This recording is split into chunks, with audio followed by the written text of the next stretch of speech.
Join বন্ধুরা, তোমাদের জন্য নতুন একটা ক্লাস নিয়ে চলে এসেছি। তো আর্মির প্রিভিয়াস ইয়ার 2025-এ তো অনেক খাটাখাটনি করে হিন্দি হিন্দি লেখাকে ট্রান্সলেট করে বাংলাতে নিয়ে এসেছি। তো তোমরা দেখে নাও। আজ প্রথম ক্লাস শুরু করছি। তো রাজু একটি কাজ 10 ঘন্টায় করতে পারে আর রাম 15 ঘন্টায় করতে পারে। তারা একসাথে কাজ করে কত সময়ের মধ্যে পুরো কাজ শেষ করে? তো রাজু একটি কাজ 10 ঘন্টা করতে পারে। তো রাজুকে আর ধরলাম। রাজু একটি কাজ 10 ঘন্টা করতে পারে আর রাম 15 ঘন্টায় করতে পারে। রামকে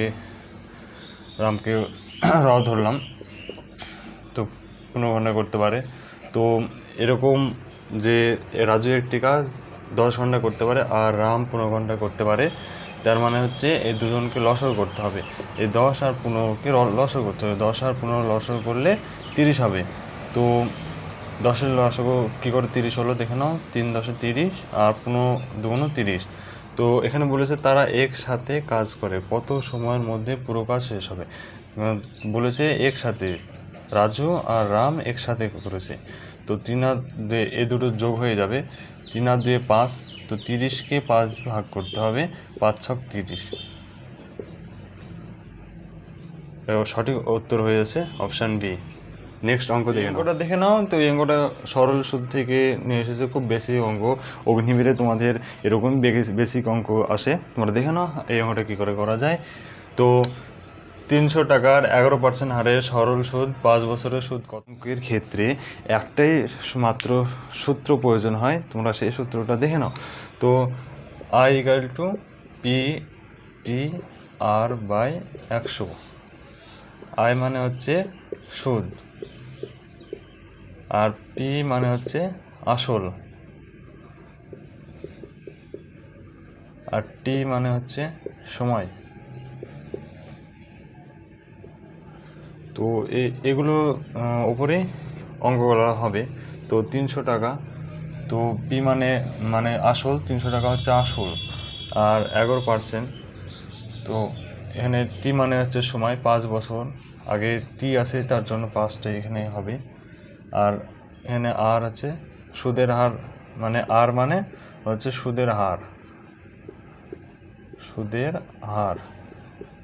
ওই পার্সেন্ট মানে 11% মানে হচ্ছে সুদের হার। তো 11টা এখানে বসে দিতে হবে। নিচে 100, এই দুটো শূন্য কেটে গেল। তো 3 5 15, 15 আর 11 গুণ করলে হচ্ছে 165। তোমাদের অপশান হচ্ছে, সঠিক উত্তর হচ্ছে অপশান বি, 165 উত্তর। এই অঙ্কটা দেখে নাও যে এটা টাইম অ্যান্ড ডিস্টেন্সের অঙ্ক থেকে এসছে। তো একটি ট্রেন 72 কিমি/ঘন্টা বেগে 12 সেকেন্ডে একটি পোস্টকে অতিক্রম করে। ট্রেনটির দৈর্ঘ্য কত? এখানে কি চাইছে? দৈর্ঘ্য কত, মানে ডিস্টেন্সের ফর্মুলা হচ্ছে ডিস্টেন্স স্পিড ইন্টু টাইম। এটা ডিস্টেন্স দেখে নাও, 72 ইন্টু 5/18 ইন্টু 12। তো 18/5 বা 5/18 এগুলো কী কী হয় দেখে নাও। তো সেকেন্ড থেকে যদি ঘন্টায় নিয়ে যাও তাহলে হচ্ছে 5/18, সেকেন্ড থেকে ঘন্টায় নিয়ে গেলে। আর ঘন্টা থেকে সেকেন্ডে নিয়ে গেলে 18/5। এগুলো হচ্ছে এই ফর্মুলা লাগবে। 18/5, 5/18, তোমরা এগুলো ভালো করে শিখেছো। তো এগুলো এই যে 72 কিমি/ঘন্টা বেগে 12 সেকেন্ডে একটি পোস্ট অতিক্রম করে। তো এই অঙ্কটা দেখে নাও। 4 18 72। তো 4 5 20, 20 আর 12 গুণ করলে হচ্ছে 240। তো কোন উত্তরটা সঠিক হচ্ছে? Option D. তো এই অঙ্কটা দেখে নাও, লাভ ক্ষতি চ্যাপ্টার থেকে এসেছে। 4টি দ্রব্যের বিক্রয় মূল্য যদি 5টি দ্রব্যের ক্রয় মূল্য সমান হয় তাহলে শতকরা লাভের পরিমাণ কত? তো এখানে শতকরা দিয়ে আছে, আর এখানে 4টি দ্রব্যের বিক্রয় মূল্য আর 5টি দ্রব্যের ক্রয় মূল্য এরকম যদি থাকে, তো এখানে বিক্রয় মূল্য, এখানে হচ্ছে ক্রয় মূল্য। তো এখানে 5টি দ্রব্যের ক্রয় মূল্য আছে, এটা উল্টে দিতে হবে, আর 4টি দ্রব্যের বিক্রয় মূল্য এটাকে উল্টে দিতে হবে। তাহলে এখানে হচ্ছে সিপি মানে কস্ট প্রাইস, আর এসপি মানে সেলিং প্রাইস। তো এখানে 4টি দ্রব্যের বিক্রয় মূল্য আছে, এখানে যে বিক্রয় মূল্য কথাটা লেখা আছে, তো এখানে 4কে সিপির ঘরে নিয়ে আসতে হবে। আর এখানে যে 5টি দ্রব্যের ক্রয় মূল্য কথাটা এখানে লেখা আছে। তো এখানে 5 ক্রয় মূল্য জায়গায় যে এসপি জায়গায় নিয়ে আসতে হবে। তো এখান থেকে কত লাভ হলো, 4টা থেকে 5 টাকা, 4 টাকায় কিনে 5 টাকায় বিক্রি হলো, 1 টাকা লাভ হলো।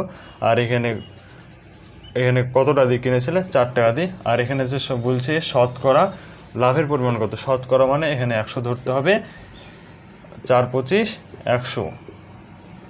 তো এখানে উত্তরটা হচ্ছে option C right answer. Chapter থেকে এসেতে কী করে শর্ট ট্রিক্সের মাধ্যমে করা যায় তোমরা দেখে নাও। তো A:B 4:6 মানে B:C মানে 8:10, C:D মানে 6:5 হয়, তবে A:B:C:D এর মান কত হবে। তো দেখে নাও। তো A:B C:D এখানে হচ্ছে A:B মানে 4:6, আর এখানে হচ্ছে B:6 C মানে 8:10, C:D মানে 6:5। তো এখানে এই ডান সাইডে দেখো ঘরগুলো ফাঁকা আছে। তো এই যে নিয়মের এই যে অনুপাত সমানুপাতের নিয়ম হচ্ছে যে ডান সাইডে কোনো ঘর যদি খালি থাকে সেই ঘরে যে সংখ্যাটা আছে সেই সংখ্যাটা ঢুকে পড়বে। তো 6 ডান সাইডে ফাঁকা আছে মানে 6 ঢুকে পড়বে, এখানেও ডান সাইডে ফাঁকা আছে 6 ঢুকে পড়বে। তো 10-এর যে ডান সাইডে ফাঁকা আছে 10 ঢুকে পড়বে, আর এদিকে 8 আছে মানে 8-এর বাম সাইডে যে ফাঁকা আছে 8 ঢুকে পড়বে। তো এখানে হচ্ছে 6, তো 6 ঢুকে পড়লো, তারও বাম সাইডে ফাঁকা আছে 6 ঢুকে পড়লো। তো এবার কাটাকাটি হবে। তো কাটাকাটির নিয়মটা দেখে নাও, কাটাকাটি শর্ট ট্রিক্সের মাধ্যমে। তো এখানে আছে 6, আর এখানে আছে 6। তো একই ঘরে সব যে সংখ্যা দিয়ে কাটবে সেই সংখ্যা জানে সব প্রত্যেকটা সংখ্যা কাটা যায় সেই সংখ্যা দিয়ে কাটতে হবে। তো এখানে যে 6 কেটে গেল, 6 কেটে গেল, 6 কেটে গেলো, এখানে আছে 6 কেটে গেল। তো এগুলানে যে আর একই সংখ্যা দিয়ে কাটবে না। তো এখান থেকে 2 দুগুণ 4, 4 দুগুণ 8, 5 দুগুণ 10, 5 দুগুণ 10। তো আর কাটাকাটি যাবে না। তো এখানে গুণ করে দিতে হবে, 8 দুগুণ 16, 4 ছক 24, 5 ছক 30, এখানে 5 5 25। তো রাইট অ্যান্সার হয়ে যাচ্ছে অপশান বি। তো আজকে এই 5টা অঙ্কে থাকলো। তো পরবর্তী শিফটে আমি তোমাদের জন্য ভিডিও নিয়ে আসবো। তো ভালো লাগে থাকলে তোমরা লাইক কমেন্ট শেয়ার করে দাও, আর বন্ধুদের মতো শেয়ার করে দাও, আর চ্যানেল নতুন হলে সাবস্ক্রাইব করে রাখো।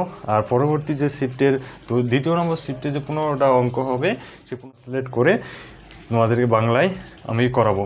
ও বিভিন্ন অঙ্ক নিয়ে এসে প্রিভিয়াস ইয়ার যে আর্মি অগ্নিবীর PIQ 2025 সমস্ত শিফটের তোমাদের এই কদিনের মধ্যে আমি সেরে ফেলবো।